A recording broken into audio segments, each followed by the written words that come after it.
Hello and welcome to dotEXE, a saving content podcast. I, Eric Acosta, will be your Commissioner Gordon for this episode 16. After using my bat signal to call him in, here is saving content's own Ed Acosta. I'm Batman. Ooh, Batman. Thank you for coming, Batman. Also joining us today is a special Arkham Knight, Mr. Noah Denier.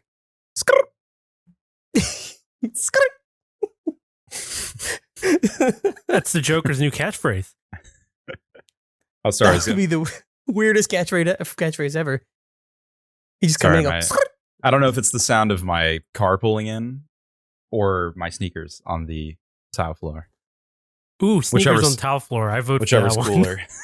It's so much cooler. Oh, yeah. I can just see it now. You're running into this super armor and just, hey, what's up, guys? Also less expensive. You hear that on your car, could be an issue. Could be far more things wrong with the vehicle. Oh, yeah. Yeah. Than just a tire squeal. Yes. So today is, we got Mr. Noah Denier here joining us. This is my brother-in-law. Super awesome. He does some Twitch stuff and streaming. You want to maybe give a couple shout outs on your own stuff and what you do? Sure. Yeah. I run a Twitch stream called iNDirectionTV. It's bounced around a lot. I streamed pretty much exclusively Smash and League of Legends and maybe a couple one-off games here or there. Looking to kind of pivot the stream in the next couple months, but I don't have anything like firmly planned for it. So I don't want to make promises that I'm not going to be able to follow through on. Oh, but that's the best way to follow through on them is make promises. Yeah. And then go, crap. I did say if I had a nickel for every time that I've promised that my stream is going in a new direction. 2 nickels. I'd have 3 dimes. Heyo. There you go. That was a joke Keegan said the other day. Yeah, I know. Stole that one. I was surprised. He said, and I was like, wow, that was actually not bad, bud. Good job. So we're going to go, Noah, just so you know how it kind of works. We do a catch up, just kind of talk about games we do or we've played, things we're doing around down the house or whatever. It doesn't have to be video games. And then we go into our topic. So I'm going to let Noah go on here first here. What have you been playing? What have you been doing? Yeah, I play a bunch of League of Legends, so that's always the case. But I recently got into playing Timberborn, which is a city building game where you spawn in the map on the map with like a little town hall and 6 beavers, and you have them start chopping down trees. And then, nice. And then the first things first is like they end up like they don't have water and food. So like this game is really silly in concept because it's beavers, but then it's like, yeah, but if you don't give them water, they die. Like it's like very serious, like very in depth and detailed for being like a silly game about beavers building a city. Is this very similar to like something like Black and White, but without the god complex? Yes. No. Yeah. You're right. I think it is. It's very much like that. And like so, the first thing you do is like you have them, cutting down trees and collecting the trees, and then they build a water pump on the river to pump water out, and then you have to store the water somewhere in like water barrels. Yes. And then after like a week into the game or whatever, like not real time into the game, but like a week in game time, a drought starts, and then your river just dries up, and so you better hope that you store up enough water, and all of your farms start dying too. So you actually have to like dam the river to keep the water level high enough so that the crops along the water line don't dry out. So it's very like it's very fun and silly, but also like very there's a lot of like detailed if you like city building games and survival games and stuff like that. It's very fun. So yes. When you have to dam the river, how hard do you have to shake your fists to dam the river? Damn you, river! No, they just call a priest out there and it does a little ritual. Ritual and slides across the whole thing. Well, I was looking up on Steam here, Timberborn, and for some reason, I guess maybe because I heard Beaver, I instantly thought like cute, cuddly, right? And as soon as I got to the pictures, I'm like, oh, this is like this like Sim City-esque, or Factoria-esque look. Yeah, it looks kind of cool. I like it. It looks pretty nifty. I want to try it out, actually. I mean, the moment you started mentioning that you have to go and collect resources and everything, my interest peaked. Yes. Yeah, no, it's very much like RTS style game. city building survival. Yeah, it's in early access, but the game's pretty much like fully made and together. They're just getting feedback and willing to add a whole bunch more to it, I think. That's Awesome. cool. So the description, the very beginning of the description, humans are long gone. So basically, this is post-apocalyptic, but just beavers. Somehow, just beavers survived. It's probably That's connected to SnowRunner Yeah, the in that post-apocalyptic. post-apocalyptic world. So, what you got anything else that you've been doing, Noah? I know that you said you do Twitch stuff, but and like League of Legends, but do you anything else? I've just been working, trying to switch over to more of like a software development position in my job. So there's like a lot going on with that. And my wife just finished college, so she's graduated, and she started a new job. So I've been trying to help. When she was around the house more and she was doing more stuff, then she started working. So now I have to take the house stuff on she was doing.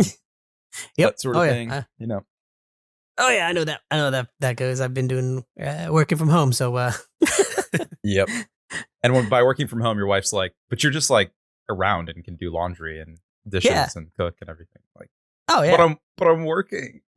But She's like, I just came in the room and you were playing a game. It's like, yeah, but I was on a break. I was taking a break. You just happened to walk in right as I was taking a break. Right. And it just so happens that every time that you do that, I'm taking a break. Well, I mean, it's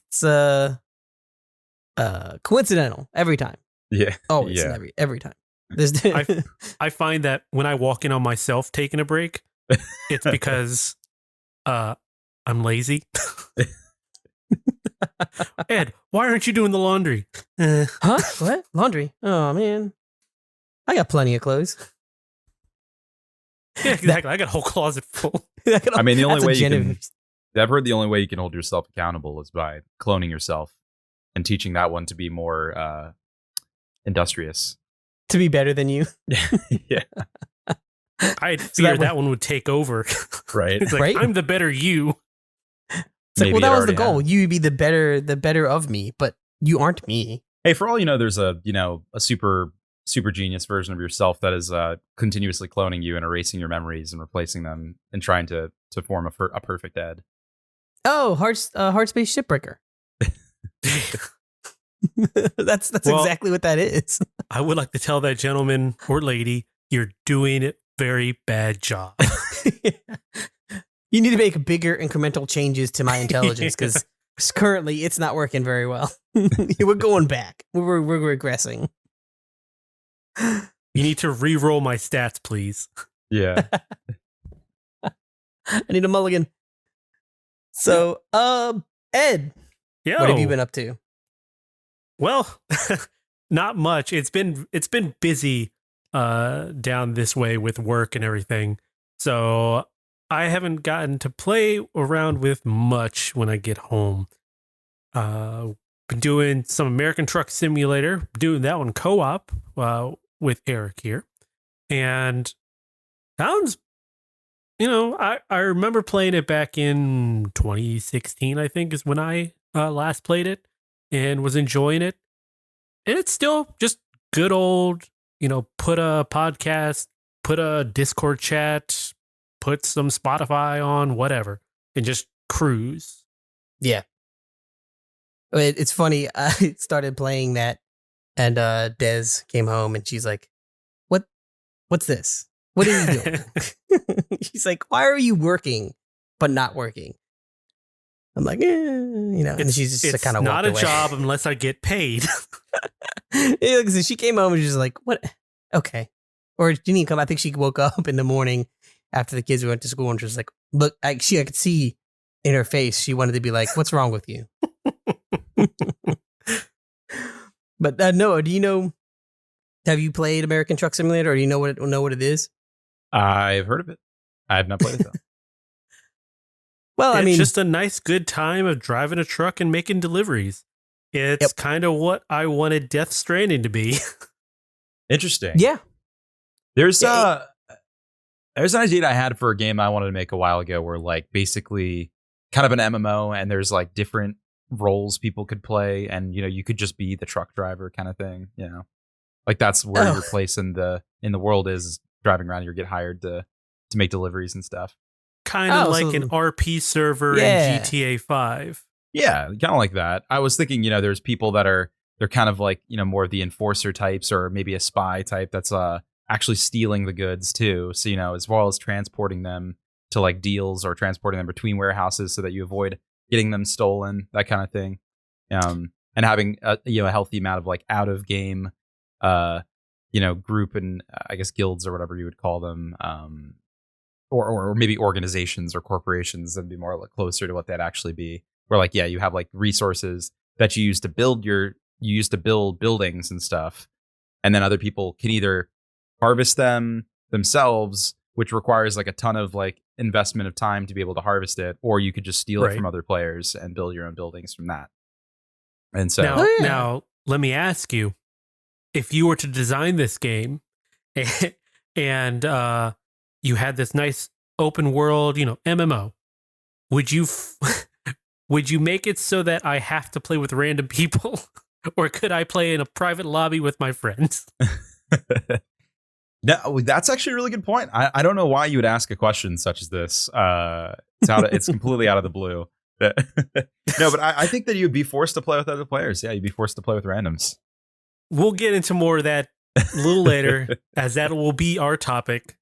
But I just kind of wanted to reference GTA 5's lack of letting you do anything unless it's in a public lobby. Mm-hmm.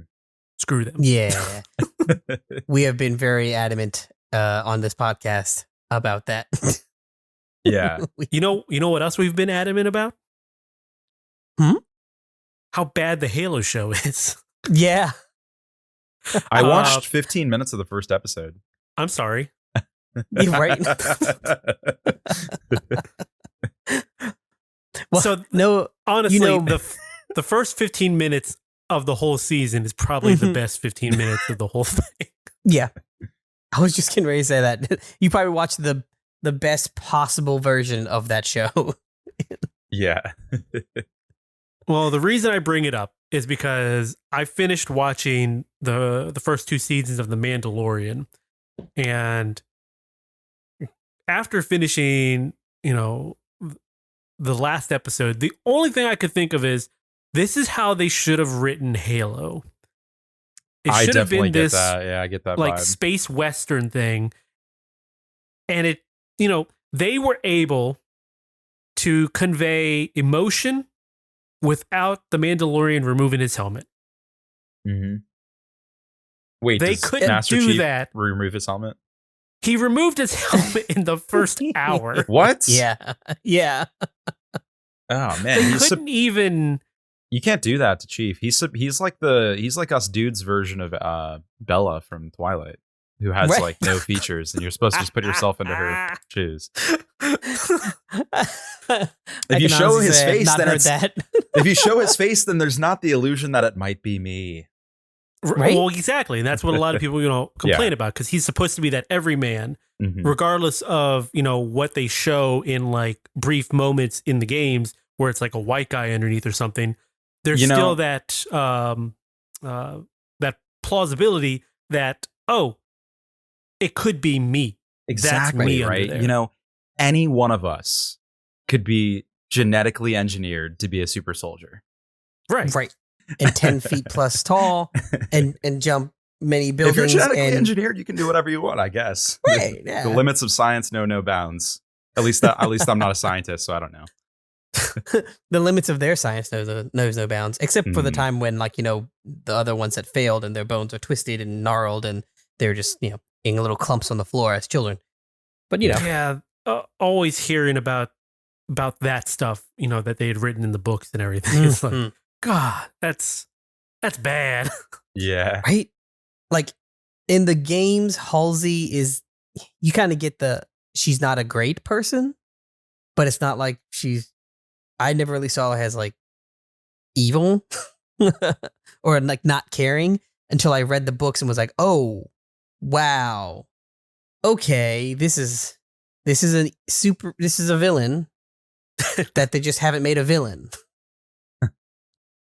She is so those stories are just disturbing. Mhm. But so they only have the Mandalorian take off his helmet like 3 times throughout the whole series. And it's only 3 times you see his face. 3 out of I think 18 episodes. And the writers for the Halo show couldn't even wait within the first hour. Do you take actually his see helmet the off. Mandalorian's face? For some reason, I'm thinking like he takes his helmet off and we see somebody else see him, but we don't see him. I guess. Oh no, you do see his face on 3 separate occasions, and they make sense. It's not like they had to write it in to be like, okay, why do we need him to take his helmet off? These felt like moments that were written Naturally would have taken your helmet off. Yes. Yeah. Whereas in the Halo show, he takes his helmet off, I guess, just to show that he's human to the girl he's got on his ship. Which There's never no made sense to me. Yeah. Well, and then the show just kind of snowballs into like even worse as it goes on. I haven't watched since episode 3, 4. I forget what episode it was, but I've been hearing stories about what's been happening, and oh my gosh, it is not great. No. It's tracking the way that I thought it was going to track, where it's like, Spy Who Loved Me kind of like, everyone's getting into everything, and like, Master Chief and then the spy, have a love, relationship, and then there's a third person that's a nice little love triangle, and then one's gonna dislike that, so they're going to turn, and it's like, okay, well, if I wanted a soap opera, I would have watched a soap opera. Yeah, I was gonna say, when I think about Halo, the first thing that jumps to mind is love triangle. Right? Steamy love triangle, baby. It's Me, Mr. Halo, the man. Arbiter, and that big gross Arbiter. dude. It's the Arbiter. It's Cortana in Mr. Halo. Yeah. Which character's name's Halo? I forget. Oh wait, no, yeah, the damsel in distress. She's the one that's named Halo. Like, is that one game by Nintendo? Oh yeah. Yeah, everybody always mixes I it wish Zelda were a boy. Or no, what is it? It's I wish Zelda were a girl. Is that the famous one? Yeah. Lost on me. I have no idea what you're talking about. Well, I'm just laughing and nodding my head. There is an old T-shirt, and I guess you could say meme, where it's a picture of Link, gender bent, and it's I wish Zelda were a guy, or I wish something Zelda like that was a girl. because the game's named Legend of Zelda, so people think the main character is Zelda, not Link. Right. What if Zelda was a girl? That's the shirt. That's I see it. it. Yeah, That's yeah. That's funny. I was seeing what you're talking about. I'm picking up what you're putting down. it. There you go. We got it now. We're on the track. I'm just bad at remembering memes. That's all. I'm bad at remembering anything. So. Except, I know what I've been playing. What have you been playing? Hey, guess what, guys? SnowRunner. You're not done yet? No, I'm in the last world island place Island? thing. I don't know. What do you call it? It's a country, isn't it?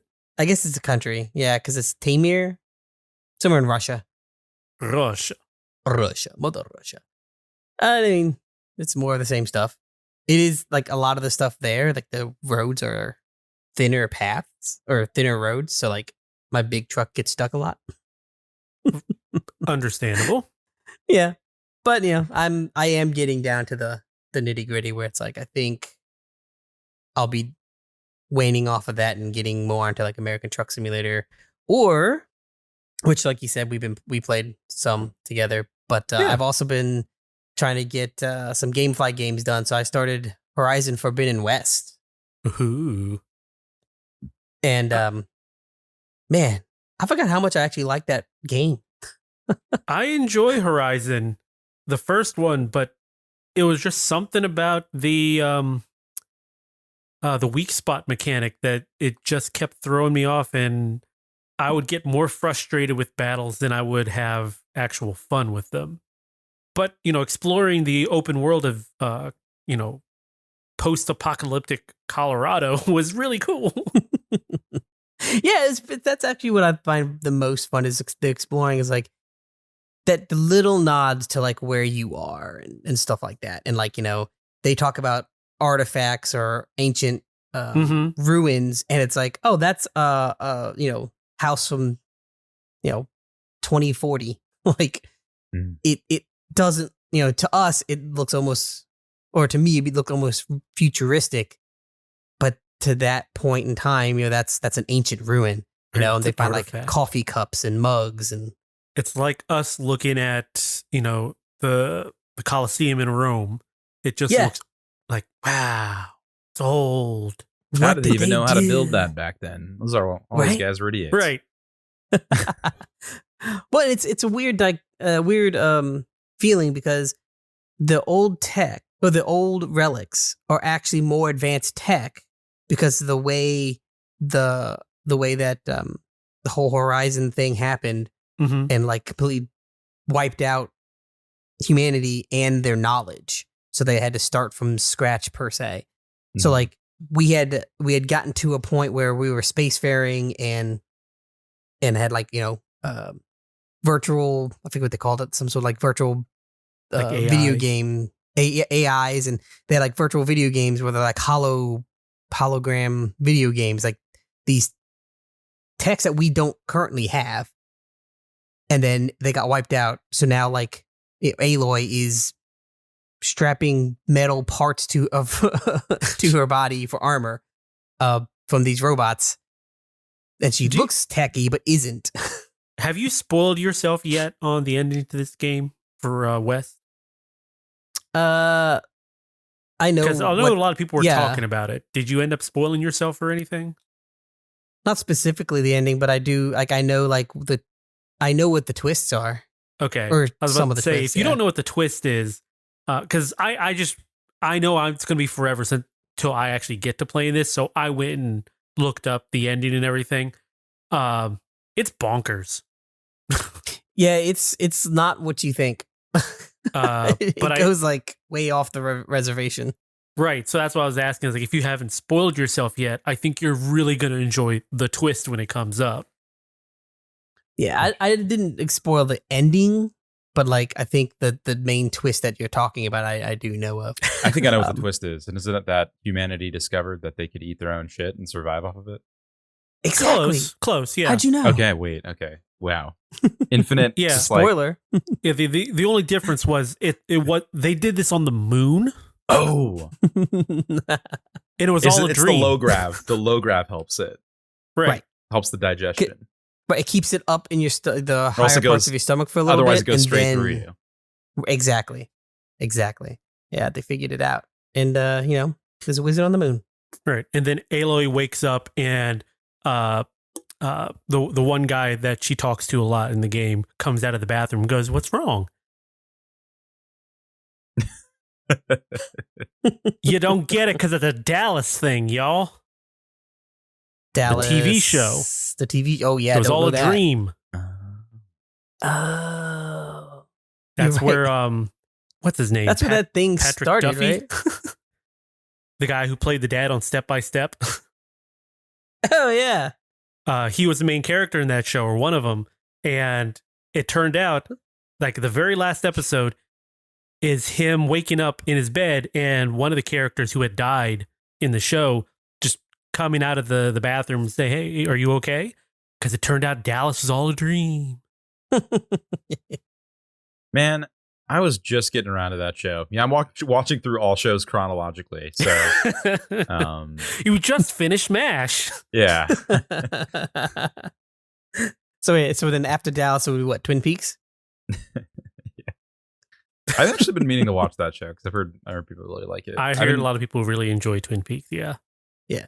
And apparently enjoyed Twin Peaks, but hated the remake or the. Was it a second season or something, or like it wasn't an actual remake? It's a technical second season because it's made by the same director. I forget his name. Like if you said his name, I'd be like, "Oh, that's the Twin Peaks guy." I honestly cannot remember what his name is right now. But yeah, it just ended up being one of those like, well, it's not as good as the first season because it's David new. Lynch. That's why you don't like it. Yeah. It's because it's not it's not the exact same as the old one. Because you can't do the same. Jokes are tired. Joke. But back to for Horizon, like I did want to mention, like talk about the game itself. Like I love all of the accessibility options Oh yeah. that it has. And I mean, I can't go through all of them, but like, because I looked at like the things that I like, specifically was like, but like you can change like your HUD stuff, like what kind of comes up. You can change whether or not you want objects to have like a pin in the world and not just be on the map and stuff like that. Like that's what we were talking about, Ed, a few podcasts ago. Is like let's just make that common, right? Yeah. More accessibility options. Give us more, more control over the game itself. Right. Now, the one thing, and maybe I'm missing it, but the one thing that I did notice that I still dislike is there is no mini map. It is this stupid compass thing on the top. Yeah, I don't get why people enjoy that. If you enjoy that, Noah, that more power to you. I need a visual representation. I don't need a compass. I think it's probably one of those immersion things. Like if you just had like a map there, it would kind of pull you out of the experience a bit. Give you that like, meta knowledge about the world that the character themselves doesn't have or something. I just think of it as my guy has GPS. There, I'm in the world now. But this is like a medieval setting. Yeah, he's got medieval GPS. So what? I mean, my guy's already jumping and flying through the air, and Yeah, like we were playing Dynasty Warriors here, and you're like, dude, I'm really getting pulled out by the experience of this map here. Dude, Lubu just threw his spear out in a circle and hit 90 people like 20 feet back, and you're drawing the line at a fucking map. Right, exactly. I can't handle that. That's ridiculous. Yeah, that's too far. That's too far, man. Flaming swords, we're good. Yeah, I can say that with the Forbidden West. Like when I get the compass, I end up not using it and just going to the map. So I end up going to the map more often than I would if I just had a mini map. So I'm throwing myself out of the immersion anyway. Yeah. Because I mean, I could tell I was playing it this morning, and like I only got to play it for like an hour or so because the mayors came in and wanted to take the TV. But I ended up being in the map more often than I did in the game because I'm like I want to figure out where everything is and go to all the question marks and all that jazz. So I'm hopping into the map, hopping out of the map, hopping into the map, hopping out of the map. Sounds like me in Assassin's Creed. Yeah. I am on that map more often than I am actually in the game. It's something I didn't realize because I've tried to play like games like Diablo with Allison, my wife, and she hates any equipment management. And for me, she likes playing Diablo, but she doesn't want to equip anything. So I'm like, babe, we're going to get to a point where you're just not going to be able to do anything because you need to actually equip all these legendary items. You're sitting on like, she's like, no, she just has a bag full of gray items now because she doesn't want to sell them. So she can't pick up anything. Okay. What platform are you playing on? We were playing on PS4. Yeah. Diablo 3 so you're PS4. doing same split screen. Yeah, split screen. Okay. Here's what you do. When you play, don't have her sell anything. And then when you guys are done, load it up, do it yourself, and just transmog all this stuff so that it's like, well, yes. She likes being able to deal damage. She just doesn't want to know how it's happening, I guess. So usually what happens is she'll go to the bathroom and I'm like panically like opening up all the menus and equiping everything. Just like, yeah, best in slot. Okay, yeah, yep. Highest plus. I'm just looking for green. All green, baby. Everything that's green, I equip immediately. And then just throw everything else on the ground. I'm like, we'll just work it out later. So what she needs is an accessibility option where it says just auto equip, auto equip highest or best, whatever. And then all that she needs to do is change what it looks like. Right. I mean, some of those dungeon crawler games do that, which is very nice. That would be really nice. Yeah, just having a setting where you could say just auto equip best in slot, or highest modifier, highest plus, whatever. Make them do the math. Make the engineers do the math. Right. They're they're giving us all these numbers. They can do the math. Yeah. I just want to shooty shoot. Yeah. I want to shoot //. Yeah. That's actually what Des has, I think, probably the biggest issue in Skyrim when she does end up playing it, is like she doesn't mind the trekking around. She doesn't mind the battle so much. It's more of like she'll sit and like complain about like, do I have to use this thing? I don't want to use this thing. Do I have to use the magic? Why do I need to use the magic? I don't want to. What number is it? Is this a better attack? I don't know. You can just see you just get frustrated with it. It's like, it's too much. Yeah, I make it easy on myself. If any piece of item gives me a negative in anything, regardless of how much more stronger it makes something else in that stat, I toss it. That's what I've always done with those things. If there is any game that does you get a positive here, but a negative here, that gets trashed. I don't care how big of a positive it is. It's getting trashed. I don't want it. I'm selling it. I don't want to sit there and do the math. I do a similar thing where I just take whatever the damage stat is, and I only take the highest damage stat. Yeah. Hey, there you go. That works too. Yeah. Because like Assassin's Creed did that a few times, didn't they? Well, I guess it depends on which one you're talking about, because it was Origins that they went to the Witcher model where they have the current setup of like rarities. Yes. And then they just like overdid it in Odyssey. But you were able to like, just get rid of stuff after a while. And then Valhalla is what they ended up paring that back very much to the point where you only get a certain amount of these weapons, but you can upgrade them. Yeah. Well, like in The Witcher, I mean, I think I've talked about it before, but basically I picked what looked cool. Like armor and then swords. And I went through the rest of the game that way. So like even though I was like woefully underpowered with like attack, like the sword itself, I would grind until I was like 15 to 30 levels above the people I was attacking. Well, that's why it's always nice to have the transmog feature where you can go and take like the stronger weapon, equip it, but make it look like the one you actually want it to look like. Right. Yeah. That's a big feature. That's I always thought was funny about RPGs and those kind of things where it's like, hey, build your own character, build your own armor set and all this stuff. And it's like, great. Except if you have armor that is or weaponry that is very specifically better, the gamer will tend to use that. Yeah. So everyone ends up looking the same. Right, because you'll find builds online. It's like, oh, this is going to be the best build for this. So everybody's going to be wearing that. Me. Yeah. I'm gonna hold off on my comment until we get to the forced multiplayer because I feel like it's relevant to that. But actually, I was just getting to roll into that. Yeah. if we want to go into the topic right now, we can hop in. So yeah, I know you guys want to talk about the GTA one, and I'll let you guys go. But that reminds me of something I hate about the whole online multiplayer environment is that you're forced to do the most optimal thing, right? Because as soon as one person figures out the best thing, it's online. And if you're not reading what's online about what's the best thing, you're just going to get completely steamrolled by somebody because like in competitive game settings, right? Like there's different skill sets, right? If I run into you online, maybe you're the min-maxer that knows how to, or not online. If I ran into you in person, right? We were just playing like friends, right? Maybe as my friend, we were playing sitting on the couch. You're the min-maxer who knows how to figure out the most powerful gear, but I'm just much better than you at the game mechanically speaking. So that it equals out, like we win probably, maybe we go 50-50 because you have better, there's a balance more there. optimized equipment, but I'm just better mechanically so I can dodge your stuff and you're not hitting me as much.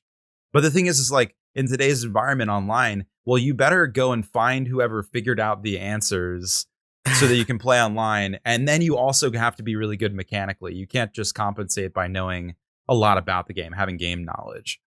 Yeah, if you're not following the meta or whatever it's called, you're pretty much left in the dust. Yeah, because you're trying to catch up to someone who's already exploited or found a way around something. So now you have to do the same thing because you need to catch up to be at their level, right? Or at the basic level to even to progress on your own to try and be better. So it's a constant catch up, from everyone else that you're trying to get into. So are you really enjoying the game? And I guess some people do, but yeah, I know. I And, would and say that whole discovery aspect and like, sciencing with it, whatever, and figuring out cool new stuff to do is like so much of games, especially these like competitive games where like, and yeah, that would be the case. Like if we played Marvel vs. Capcom 2 in like the early 2000s at the arcade, right? No one knows all the optimal infinite combos and you have to use Sentinel support and like, this is the best assist to use for that character. And like if you're not running Magneto on Anchor, you're trolling or something. They were all just like figuring it out. And it's like, oh, hey, look, this guy plays Magneto and that guy likes to use Omega Red for some reason. And like they just call figure out stuff, and you go and you practice more and try new things, and we figure out naturally what works and what looks strong. And what you end up is like this situation where you have this like king of the hill person, right? The person that's got the best mechanics and they have figured out what's like best in the game, and they're the person that everybody's just trying to figure out how to beat, right? But if you take this and you put it into the space of rando multiplayer, you're no longer playing against Johnny, who is like really good with Omega Red, like I was saying for some reason, and and like you're now saying sounds like you don't like Omega Red. Yeah, I just have never seen a game. I just bring up Marvel vs. Capcom 2, which I played a bit of, but I've never seen like a competitive game of Omega Red. That's all. But I know he's in the game. Oh. That's why I was saying like I've never seen someone play him. I've only played Marvel vs. Capcom maybe once or twice, and that was probably in the arcade if I remember right. Yeah, it was, because I remember that sitting next to a Simpsons machine. Yep. Oh yeah. Yeah. No, I know exactly the arcade you're talking about too. So I only ever put in my quarters to play as Spider-Man. Yep. That's my experience with Marvel vs. Capcom. Oh, it's Spider-Man. Yeah. Well, I was just to finish that point was I was saying like you're no longer playing against the person and trying to figure out where are the holes and how they play the game, right? Like what did they do wrong? You have to learn how to beat the idea of Spider-Man, right? Because you're playing on random people. So you play Spider-Man one day, 15 minutes later you play against Spider-Man again, and that guy is doing pretty much the same thing, maybe slightly differently. And you never learn like how to play against the player. You just learn how to play against Spider-Man. And so you just kind of wipe away all the humanity and all the people and all the, like the trash talking that usually goes on when you're like sitting next to somebody or seeing them every week playing at the arcade or playing at your house or whatever. And so like, yeah, when I was thinking about that concept of like this forced multiplayer scenario that gets random people, I was thinking about it from the perspective of like these competitive games I play where like, well, the only real way to play the game is against random people. Like they do give you the option to play against just your friends, but like all of your friends want to climb the ranked ladder, right? Right. So like, yeah, we all gotta like go put in our time, serve our sentence doing the ranked climb here, or else, yeah, you beat me 10 times out of 10, but I'm a higher rank than you. So, but hey, that wasn't right. So, so what would you say is your one multiplayer game that you are probably the best at competitive wise? Oh, definitely Smash Ultimate for sure. Like the new Smash game, because when I was playing a lot of Melee at work, like Smash Melee, and there was guys there that were just so much better than me because they've been playing it for much longer and they knew it. So when Ultimate came out and it was supposed to bridge the gap between Smash 4 and Melee, I was like, I'm going to buy this game immediately and play it a ton so that I can get ahead of the curve here. Right. And you could be the king of the hill. You can be exactly. I can be the top dog at work, and we're playing. Create the meta. Exactly. Yeah. And that's so that's the game I'm definitely the best at. And honestly, the funny thing is that like that whole like meta space you're playing against random people. The interesting thing is the best people I play against when I play those competitive games like Smash are the ones that go out to in-person events. And that requires like, it's not just that you can beat Bowser, right? It's like, it's this one guy at my local events who wins every week, and I don't know why he's winning. And you get to play that person over and over again. And it's such an accomplishment you finally beat them. But it's also like it forces you to learn the game, right? It forces you to learn the game. And those people just are like head and shoulders better than the average person that you run into online because they're just hitting go next every time. They just for a new game. Like they lose and they're like, well, whatever, next one. And they're not really they didn't learn anything. Yeah, they didn't learn anything. It's just like hit the button, let's go again. So it is takes the soul out of it. I've had a couple ideas for how to maybe fix something like that, but not to totally monopolize the time here, because what would be your idea that you're comfortable sharing? Because you may want to use this in your own strategies later on. Yeah, no. The idea I was having was like, instead of a ranked ladder where like you're basically just pairing against anybody in the world that has your like ELO ranking, which came from chess or whatever. You're basically you put into a pool of random people of different ranks of like all across the ELO ranks. There's this global ranking that you have, but you're put into a pool of like 50 people, and you only play against those people until like you only play against those people for like maybe 3 months, like a season or something. So if those people stop playing, you're kind of out of luck. Yeah, it sucks, but like at least like you start to, the people that are online in your pool, you start to get to know them, and you start to like get to know how they play the game. And you have to figure out, if you can't beat somebody in your pool, you're not just excused from that and you can just go on to your next game and play against somebody new. You're like, no, you have to keep playing against that guy. Come back next week. And you always have to like, you have to social engineer a bit. You have to like talk to people in the group. And I think it's maybe what we'd have to do to balance it is like, if somebody was like inactive for like 2 weeks, they're subbed out. That's or swapped out or something. Yeah. So it'd be similar to like could you football have maybe or like a sport, right? Yeah, like a sport, when you have like your local teams and everything, and like they're in your division, right? There's 12 teams in your division, and you only play those 12 teams. Right. Yeah. Now you get to play them else time, but you have to get better at your division before you can come out of the division. Right. So would you have something there in place to be able to have like, I don't know, like a community vote? So if, let's say somebody is not playing, not by the rules or not fair, but just are not playing the way everybody else in your group is intending, you could kick them out? Or would you consider that something like, okay, no, they're doing it this way, so we all have to be better to beat him or her doing it that way? I think the latter is true, right? Especially if like you take a game like Smash, like a 1v1 fighter, or like a shooter like Halo or something. Like it doesn't matter that they're cheesing, you got to figure out a way to beat it. Or else the game designers need to, patch it and make balance changes to remove that sort of thing. Right. Because that's actually my point, is that like it may seem like that's cheese and you don't like playing against them, but that the people still play like that out there, right? And there is a way to beat it. There's usually almost always a way to beat it. But you're also talking, and so that's where you get into that like aspect where you're separating between casual playing for fun and then competitive playing for fun. Oh yeah, right. Mm-hmm. So you get that's, in my opinion, that's the break point. So when you're at a point where someone is cheesing the game, or modding, but like, so the game is not being played the intended way that the group is playing it, that's where you break off to having fun and just messing around in the game, and then competitive. Mm-hmm. So you break off to competitive. That's where you need to maintain a balance. That's where you need to maintain like, a structure, and like, okay, this person is I don't want to say cheating, but circumventing things, cheesing, or doing something that is causing other people to have to change the strategy.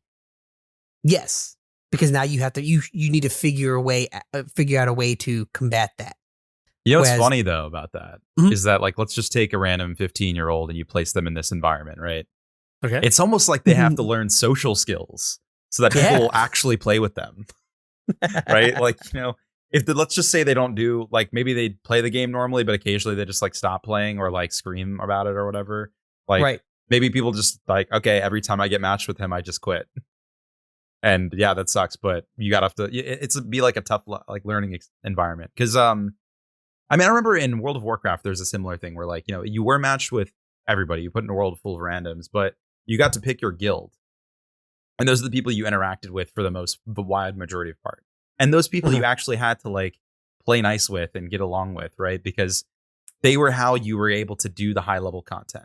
You couldn't do it alone. You needed people, and you needed a group that you played with every time that worked together to lift the whole group up, to beat the next boss, to beat the next raid.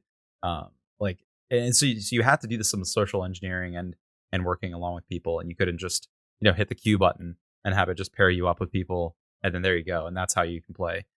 It's very interesting because I think that the reason why that developed, right, was because the seemingly compassionate argument that, well, not everybody has friends like you do, Noah. Or something like that. Like, you have friends, not specifically Noah. Noah, but hey, you said it. But yeah, not everyone has that group of people, or even the same type of group of people, or right? even the time. Yeah. I can tell you, like those kind of games. I know me for specifically, and I'm pretty sure Ed's actually similar. We're similar in how we play games like that. Is I will avoid that game where it requires me to have to be a cog in a machine, because if I'm a cog, that means that I can't do it alone, and there are times when I just want to do it alone. Yeah. Oh, well, don't you play if I can Destiny, do it on my own, I will do it on my own, and if I can do it with friends, even better. But to have to rely on having a second or third or a party, then it's like, I guess I'm just not playing. Don't you guys play Destiny though? Because don't Destiny raids require, or you don't raid in Destiny? We don't raid. There you go. Yep. So like the most we ever would do would be your strikes, where it's like 3 people. And mainly that's because we already had a majority of the people. Yeah. But yeah, it was very rare that we ever did a raid, because you have to have 6 people. And it's 2 of us. So no, I know how that goes too, because like when I would play in those sorts of games, like I played a little bit of Destiny with one of my friends, and it was like me and my 2 friends were always like really, really strong and really like carrying the group, and then we'd have to find like 3 other people, and maybe one of them is my brother who only played every once in a while, and he was super far behind, and then we get like find some people that we can bring in for the other last 2 slots, and they're really a mixed bag of could be bad, could be good. And like you don't get the consistency of gameplay. You don't get to know what you're going to sit down. You don't get to know the outcome when you sit down, right? It's like this could either be a complete waste of time or really fun and awesome. Have you played Destiny 2 with Keegan? I have not. I have not played Destiny 2 with Keegan. Consider yourself lucky. I love my son, but it's an experience. I haven't played much Destiny 2 yet. Yeah, I've, but my friends get really into it. It's one of those things that like I feel like if I were to get into Destiny 2, I'd be playing catch up constantly, and I just immediately lose interest. I think that's just part of the narrative for Destiny in general. Is if you miss a month, if you miss a season, up, they intend that. They certainly do intend that, because that is that like driving part of that force. Is the modernization of the game. Yep. Yeah. It's tough. It's tough because I play World of Warcraft too, and like they have the catch up systems that like try to get you back into it if you haven't been playing for a while. And so basically, it's like really easy to get up to the tier below the best stuff, and then you have to work to get the best stuff again. But that's usually if you started at you came in on like a new patch cycle where they just added a new raid tier in, then like you could probably get caught up to that raid tier pretty quickly and be in it again. And I quite like that, but I feel like it does kind of cheapen it if you are playing for the entire time. That like I worked so hard for this gear that this guy just walked into the game and grabbed immediately to get caught up. But because he had money. Yep. Yeah. Well, I mean, taken for like what me and Eric have been playing for the last almost a year at this point, is the Rockstar games, both GTA and Red Dead. You could go a couple weeks without playing and be okay, but if you're trying to start from the bottom up, you're gonna feel like you're just way behind because there's just so much stuff in there to do, and they make it hard for you to actually get in there and earn the money to be able to basically keep going, right? Because they want you to buy the gold bars in Red Dead, they want you to buy the shark cards in GTA. Oh, true. Yeah. So and like it is a money tactic that has worked. Is the sad part. It has worked in GTA. Not so much in Red Dead, but I think that's more of a developer issue. They don't really support that and push it as much.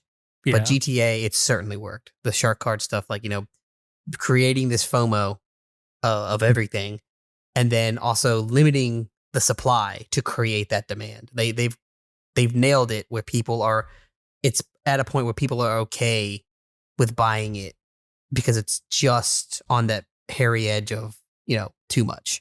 All right. And, you could tinfoil hat, time here, but you could say that the reason that they don't go out there and make it so that you can play games privately with friends in private lobbies and still be able to earn money and do jobs and everything is because they want you to play with all the, quote unquote cheaters who will make your game experience terrible so that you go and spend the money on the shark cards to be able to buy the stuff needed to prevent you from having a bad time. Yeah, see, the forced random multiplayer, I see it in two different ways. You have games like GTA, which are a competitive game in the sense of it multiplayer, and like, you have to run around and not die kind of thing. It's competitive in that way, but it's not like a cops and robbers type of thing, right? Or, gang on gang violence, right? But it's not a competitive structure where, like, you would say like a Destiny, in the Crucible or League of Legends or something like that, where it's competitive because there is a structured tiered system. So in my opinion, forced random multiplayer works in competitive because it does exactly what you were saying, Noah. It allows the person to grow and learn to a degree. Obviously there's that point where there's like that plateau of like, now you're just playing the how to beat the characters mechanics and tech and not necessarily the person. Right. You're playing whatever the, whatever the current strategy that everybody else is using, right. You're just using that maybe better or worse. You're not actually playing against the person itself and being better than the person. You're just being better than the tactic that currently is being used by everybody. And it's definitely it's definitely prioritize or favors like certain skills, right? Because I know by heart all of the bad habits of every Smash player at my work, right? Like I know exactly what they'll do in every situation because I've played against them hundreds of times. Enough times, right? Yeah, and that's one of my skills is that like I just don't forget that you have this bad habit, and I won't you're not gonna like wake up one day and I'm like, oh yeah, he's not gonna forward smash in center stage when I do this, right? Unless you change that, and that's I think you're creating that change. Yeah, you have to initiate that change exactly to then change what your habit that you're seeing. Yeah, and that's also how you learn how to get out of bad habits too, is by having somebody you play with often exploit your bad habit that they know you have until you have to realize like, okay, I can't get away with this. Versus there's a lot of stuff in like random multiplayer because you just start playing against somebody in the first 30 seconds, right? You've only been playing against them for 30 seconds. You're not going to figure out their bad habits. And in a game like Smash that ends in less than 10 minutes, you're probably not going to figure out their bad habits before you just go on to the next match too, right? So like there's a lot of people that'll just get away with having terrible habits, like really bad habits, right? And unless you're like a top tier player who can figure people out that quickly, you're not gonna have a tough time beating people that are kind of cheesing but have bad habits. Like that's usually why that kind of leaves a poor taste in my mouth. But it leaves a poor taste in my mouth in some ways because I just have two games to compare it to. I have Smash, which I predominantly play in person, and when I've played online, I immediately just skyrocketed to the top of the boards because it was like everything I do in the local events is so much more difficult and hard, and the people in random multiplayer are easier to beat. And then like I play League of Legends only online against random people. And like I was like, I really want to find some like local community to play this game with because I want that tension. I want the storylines. I want the like the drama of like playing against the same progress. Team. Yeah, I want the progress of like running into seeing the same people over and over again and like being like, I really want to beat them. Like they beat us every time and I want to win. Yeah, like we don't get that. Yeah, you want that just like how they have in sports and like a physical competition. It's that like we're not just playing the game. We're not just playing football. We're playing football but we're playing against that specific team that Mhm. inexplicably has beat us 4 times in the 5 years, yet we are just physically better. Like, how does this make sense? Like, there is that psychological part that you definitely do not get online with random multiplayer. Mhm. Yeah, But like I'm just Mhm. picturing now some guys, or some person's fantasy football group, and they're coming in like a robe and a crown. It's like, I'm the best of our league. Doobly got a monocle. Mm-hmm. Like, man, how we gonna beat him this week? I don't know, man. We gotta do some trade. Yeah, yo, we gotta get some running backs out of this joint. Well, it's kind of funny like that, but there is a bit of that because like I'm notorious at my work for being really good at Smash. And so when we hire a new person and that person just happens to mention that they enjoy playing Smash Brothers, they're like, well, you got to play Noah. And then like Yep. there was one time there was an intern we had who put on their fun fact that I won a local event in Super Smash Brothers Ultimate. And they're like, oh my God, this is the kid. The kid is going to beat him. The kid is finally going to beat him. We got somebody. And then like we did a whole tournament. He scheduled a tournament at work. And it was me and him in grand finals and I won. But it was like really close and everybody was like super hype and it was like Everybody a last was hit. like, we found the chosen one. Yeah. The chosen one. You are the chosen one. But that's something you wouldn't get. Cannot replicate it with in- quick play ranked ladders in most all Exactly. competitive games right now. Yeah. Yeah. But so to kind of go to the flip side of like the other side of where, competitive is one way. In the flip side, when you're playing a game that doesn't necessarily have a competitive component, realistically, like GTA or Red Dead or something like that, or like the non-competitive part of Destiny, right? Because there's a whole story that's not competitive. You're not looking for that progression because you're looking for a story progression. You're looking for in-game progression of not necessarily a skill, but of the character. So I liken it to like when I'm playing basketball, I'm playing a game. I want that other team to be better than me so I can progress, right? Make me look like a fool. I can then learn. But if I'm on the court and I'm training and I'm just doing, shooting free throws and some guy just jumps up and slaps the ball to the air. You're like, okay, it's whatever. like, how'd that help me? Yeah. Or, or they just throw like, a soda in my face. It's like, and they run away. It's like, well, what did that do for me? Except make me wet. That's where the line tips over from being, competitive to griefing. Yeah. So like, I know like when I'm playing, when I was playing Red Dead Redemption online, there were so many times. I know Red Dead was so much fun, but like I remember plenty of times I'm sitting there, I'm fishing. Okay, I'm doing nothing but fishing, and then all of a sudden I get shot in the head, and it's like, okay, what was the positive to that? You have my fish now? Great. Right. No, the positive was that they got to be a jerk. Right. For no other reason than to be a jerk. Yeah. and again, if you want to play without having to deal with that, then you can't go and like earn the money needed to progress your game. Right. Now, I think in Red Dead, they did have like the passive system. So well, like GTA has passive too, but that's different. You're limited. That was the first. Yeah, that was the first inception of their passive system. I think in Red Dead, there was like a passive system where you can play passively and you can still do a lot of the stuff. You can, and there is something that can happen that turns it off on you. And I don't remember what it is. It might be like the first gunshot you take or something. I remember it'll turn off if you're doing like delivery missions. So like if you're doing moonshining delivery, or if you're delivering supplies or stuff like that. Then it'll something turn that off. they want to have it so that people can attack you. Right.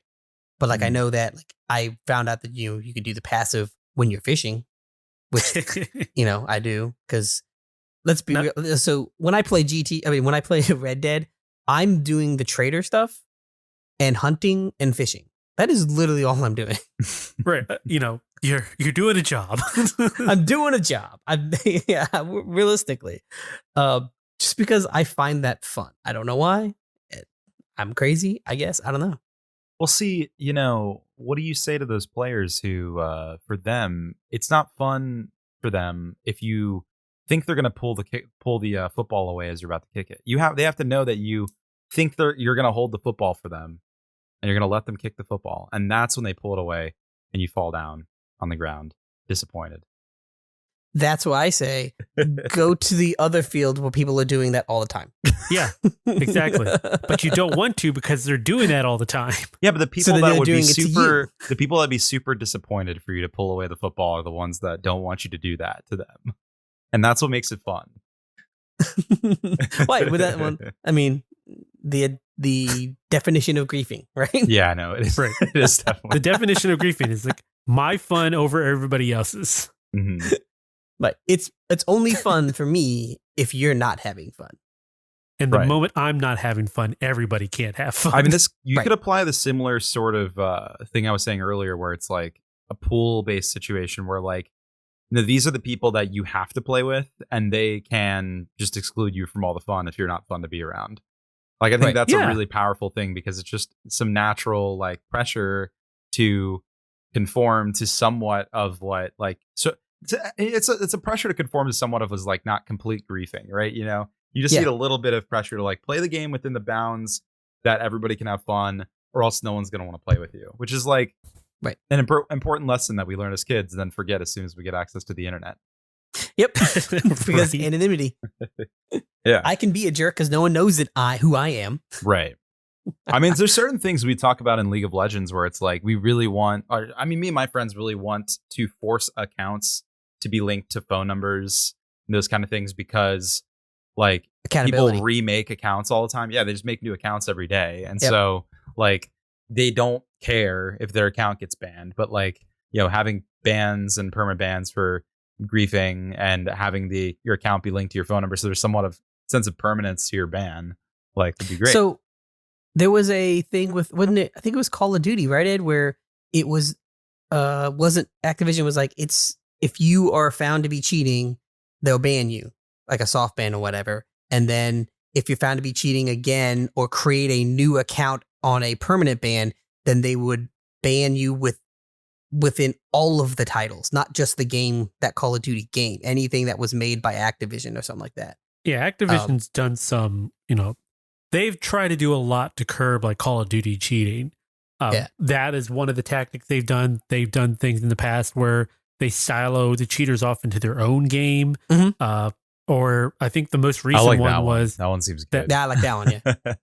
The most recent one was if they found you to be cheating, then whatever game lobby you're playing in, you can't hurt the other players. Yeah. There's a new one I heard. It was the same kind of principle, but it was like the one that was found to be cheating could not see the other players. Yeah. But the other players could see them. So they would be shot out of nowhere when the player's standing right in front of them. But that all depends on what the cheater is cheating. It's going to sound weird. The cheater's cheating legitimately. Right. We all know that cheaters need to be found proven guilty in front of jury of their peers before we apply any bans. But what that fails to address are cheaters who circumvent the system and like create new accounts or spoof IPs or use the assists, or I'm drawing a blank what they're called, like the bots. Oh, the bots, yeah. The bots are easy. That's what actually they tend to find more of is the bots because they're easier to implement, to notice and implement. Yeah. So they're usually a little dirtier. The ones that are harder to find are the ones like you were saying where they create a new account and it's just a new dummy account because Activision can't rightfully be like, okay, well, we need to know your address and your phone number and your IP before you can play this free game. Like, at the end of the day, they want to feign it like they're actually stopping people from cheating, but they still get those people's money, so they can't actually force those people out. Activision, oddly enough, is a little better at hiding the fact that they're they still want the cheaters in their lobbies. Right. Whereas like Rockstar is like, hey, yeah, we're just all in. I guess you can respect that more for them knowing that, hey, they know who their audience is. Did you hear that Strauss Zelnick, the Take-Two CEO, Okay, I was like, that name sounded familiar. He earns bonuses for like DLC for the microtransaction. Yep, which I read makes that a whole lot of yesterday. sense now. Why all the Take-Two games, Rockstar and like the 2K series stuff are just littered with microtransactions. Because you're helping a person.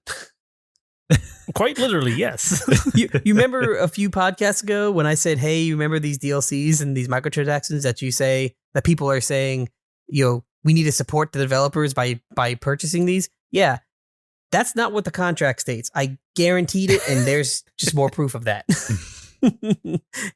You aren't supporting the developer. You're putting money into a already rich man's pocket. Exactly. You are Scrooge McDucking it. You are giving him more money to swim in. So, I think that was a good discussion. I don't know. What do you think, Noah? Yeah, no, I think we hit it. I mean, it's really interesting to see like our backgrounds because we play pretty different games, but I know that like from growing up around you guys that we do align on some of them. Like we played Mortal Kombat together or not, but it's very cool because you guys have more of like the more like the Rockstar games, and you play the American Truck Simulator and those kind of like farming oriented, and I'm more probably deeper into play the weird games. I actually about to try that American Truck Simulator, and then I looked up the what is it, the Snow Runner game. Snow Runner actually looks pretty fun. It looks pretty interesting to me. I'll have to try it because until you get frustrated, then it's not fun. It's calming to a degree, in my opinion. It's just one of those like Ed said, you put on a podcast or talk with friends, and you can just play it almost not really mindlessly, but because there's a point A to point B, it tends to work pretty good. And I think it's free on Game Pass if you got Game Pass. Okay, yeah, cool. Yeah. So I want to thank everyone for joining us today. If you haven't yet, follow and subscribe to the .exe podcast.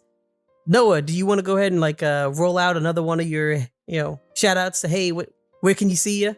Yeah, I mean, you can find me at iNDirectionTV on Twitter. I guess I post there every once in a while, and on Twitch, the same thing, iNDirectionTV.